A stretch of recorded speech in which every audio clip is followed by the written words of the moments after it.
High court से group C की भर्तियों पर रोक हटने के बाद स्वास्थ्य विभाग में कई पोस्टों पर नियुक्ति पत्र जो है वो दिए जाएंगे। इस वक्त हमारे साथ हेल्थ डिपार्टमेंट के डीजी मौजूद हैं, इनसे बातचीत करेंगे। सर, ग्रुप सी की जो भर्तियों पर हाईकोर्ट ने रोक लगी थी उसको हटा दिया है और अब कई जो पोस्टों के लिए आप नियुक्ति पत्र देने जा रहे हैं, कौन कौन सी ऐसी पोस्टें हैं सर? देखिए, स्वास्थ्य विभाग में मैन पावर की वैसे तो सभी विभागों में ज़रूरत होती है, पर स्वास्थ्य विभाग में जो मैन पावर है उसकी बहुत खास इंपॉर्टेंस होती है। उसमें चाहे डॉक्टर हैं, चाहे हमारा पैरामेडिकल स्टाफ है। इसी कड़ी में चूंकि एसएस बोर्ड से हमारे पास अभी जो लिस्ट आई है उसमें स्टाफ नर्स हैं, एमपीएसडब्ल्यू फीमेल जिसको एएनएम बोलते हैं, डेंटल हाइजीनिस्ट हैं, ओटीए हैं, डाइटिशियन है, ऑप्थेल्मिक असिस्टेंट है।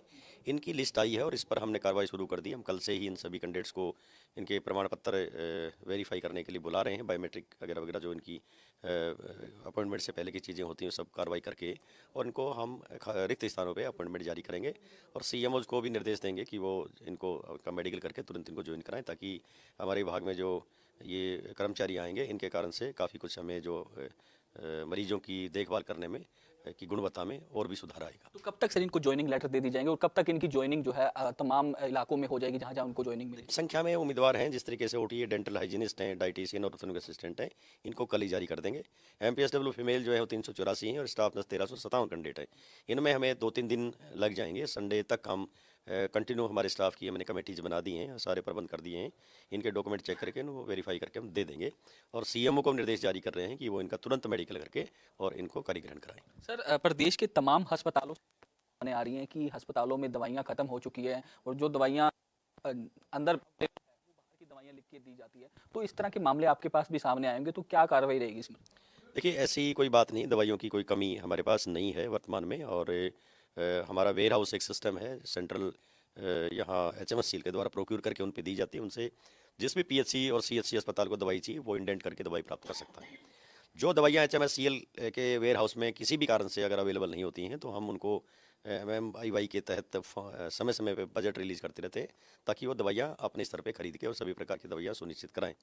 फिर भी आप जिस तरीके से कह रहे हो तो इन चीज़ों के लिए हम बिल्कुल पैनी नज़र बनाए हुए हैं। और आपको मैं बता दूं इस संबंध में कि आप देख रहे होंगे मेरे सामने ये जो ये रखा है, स्क्रीन रखा है, उधर जो रखा है, ये ऐसा ही हमारे माननीय एसीएस महोदय हैं उनकी टेबल पे भी है और माननीय स्वास्थ्य मंत्री की टेबल पे। इसमें पूरे स्टेट की जितनी भी संस्थाएं अप टू सीएससी लेवल कैमरे लगे हुए हैं, हर जगह 15 या 20 या 50 कैमरे लगे हुए हैं, वो उनकी एक्सेस हमारे तक है। अगर आप अभी वर्तमान में मुझे अगर ये कहेंगे कि उस सीएचसी में कोई इंसिडेंट हुई है या भीड़ है या कुछ भी है, तो मैं यहाँ से देख सकता हूँ कि सीएचसी में ऐसी कोई स्थिति है या नहीं, स्टाफ अपने कमरे में बैठा है या नहीं बैठा है। तो हम close monitoring up to the level of health minister इस कैमरा के माध्यम से, सीसीटीवी के माध्यम से हम कर रहे हैं। अखबार में या मीडिया में जो भी कोई खबर आती है, जिस तरह की खबर आती है, उस पर भी हमने एक सिस्टम बना रखा है सीएमओ लेवल पे, हमारे लेवल पे भी उनकी कटिंग्स हमें प्रस्तुत होती हैं और उन पर कार्रवाई करने हेतु हम संबंधित अधिकारी को देते हैं, उसकी एटीआर भी मंगाते हैं कि उस पर क्या हुआ है। जहाँ तक दवाई लिखने का सवाल है, इनको रैंडमली भी हम चेक करते रहते हैं और हम समय समय पर सचेत भी करते रहते हैं हमारे सिविल सन के माध्यम से सभी चिकित्सकों को कि हमारे पास जो व्यक्ति आता है वो नीडी व्यक्ति है और उसको कृपया बाहर की दवाई ना लिखें, उसको यहीं की दवाई दें हमारे अस्पताल की, ताकि वो लाभान्वित हो सके। सर, जिस तरीके से डॉक्टर जो है वो काफ़ी लंबे समय से अपनी तमाम मांगों को लेकर जो प्रोटेस्ट कर रहे हैं, हड़ताल पर भी चले गए थे, ओपीडी बंद कर दी थी, तो उसको लेकर भी कोई बातचीत आपकी हुई है? कौन कौन सी मांगे जो है उनकी फिलहाल जो है मान ली गई है या फिर उसको लेकर मीटिंग जो है वो की जाएगी? देखिए, सरकारी सिस्टम में कर्मचारियों और अधिकारियों की जो मांगे हैं वो चलती रहती हैं, उनकी अपनी डिमांड होती है। उनमें जो जेन्युइन डिमांड है वो हरियाणा सरकार उनको पहले भी मानती रही है और अभी भी उनको मानती है। जैसा कि आपने बताया, पिछले महीने या उससे पहले हमारे कुछ कर्मचारी वर्ग, अधिकारी वर्ग यहाँ मेरे पास आए थे, अपनी अपनी डिमांड लेकर के आए थे। उन सब की हमने मेरे स्तर पे जो हो सकता था यहाँ आश्वासन दे करके उनको हमने आंदोलन ना करने के लिए कहा था। इसके अतिरिक्त स्वास्थ्य मंत्री महोदय के स्तर पे भी एक मैं मीटिंग करवा चुका हूँ। कुछ मुद्दे मेरे लेवल के, कुछ एडिशनल चीफ सेक्रेटरी लेवल के, कुछ मंत्री लेवल के, कुछ मंत्री जी से ऊपर के लेवल के होते हैं।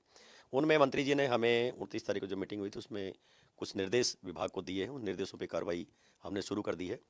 इसके अतिरिक्त 13 तारीख को माननीय स्वास्थ्य मंत्री महोदय ने हमारे डिपार्टमेंट के लिए रिव्यू मीटिंग रखी हुई है और उस डिपार्टमेंटल रिव्यू मीटिंग में एक परमानेंट कॉलम उन्होंने जो डाल रखा है वो यही डाल रखा है कि कर्मचारियों से संबंधित कोई समस्याएं जो उन्होंने सुनी हैं और जिसके निर्देश हमें दिए हैं, उन निर्देशों का पालन हुआ या नहीं हुआ है, तो अब तक जो भी स्थिति हमारी है, उनके ऊपर जो निर्देश दिए थे, उन पे वस्तु स्थिति हमने क्या बनाई है, क्या प्रपोजल बनाया है, उससे हम माननीय स्वास्थ्य मंत्री महोदय को अवगत कराएंगे। तो जो डॉक्टरों की हड़ताल का मुद्दा है या फिर उनकी मांगे हैं उसको लेकर भी चर्चा की जाएगी इसमें, क्योंकि वो कह रहे थे कि दो कुछ एक मांगे हैं वो तो मान ली गई है, लेकिन कुछ एक मांगे जो है सीएम साहब से के लेवल की है या वित्त विभाग से जुड़ी हुई है, तो उस पर भी कोई काम किया जा रहा है? देखिए, इस पे मैं कोई बहुत ज़्यादा टिप्पणी नहीं करना चाहूँगा, क्योंकि मैं इसके लिए सक्षम नहीं हूँ। परंतु मैं इतना कह सकता हूँ कि इस सरकार में कर्मचारी हो, अधिकारी हो, डॉक्टर हो, चाहे हमारा चतुश्रेणी कर्मचारी, स्टाफ नर्स है, सबके हित जो है ना सुरक्षित हैं, और सरकार सकारात्मक रूप से उनकी जो भी जायज़ डिमांड है उस पर कार्रवाई समय समय पर करती रहती है। एक आखिरी सवाल सर, हरियाणा के तमाम अस्पतालों से इस तरह की तस्वीरें सामने मिलती है कि जो है स्ट्रेचर जो है वो मरीजों को नहीं मिल पाता। अम्बाला में पिछले दिनों एक सामने आया था कि रेहड़ी पर ही एक महिला ने बच्चे को जो है वो जन्म दिया, तो इसको लेकर कार्रवाई भी की जाती है आपकी तरफ से? देखिए, जो नोटिस में हमारे आता है, जिस तरीके से आप ये बात बता रहे हैं, मेरे पानीपत की कोई घटना थी, वो मेरे पास आई थी, किसी मीडिया के माध्यम से आई थी।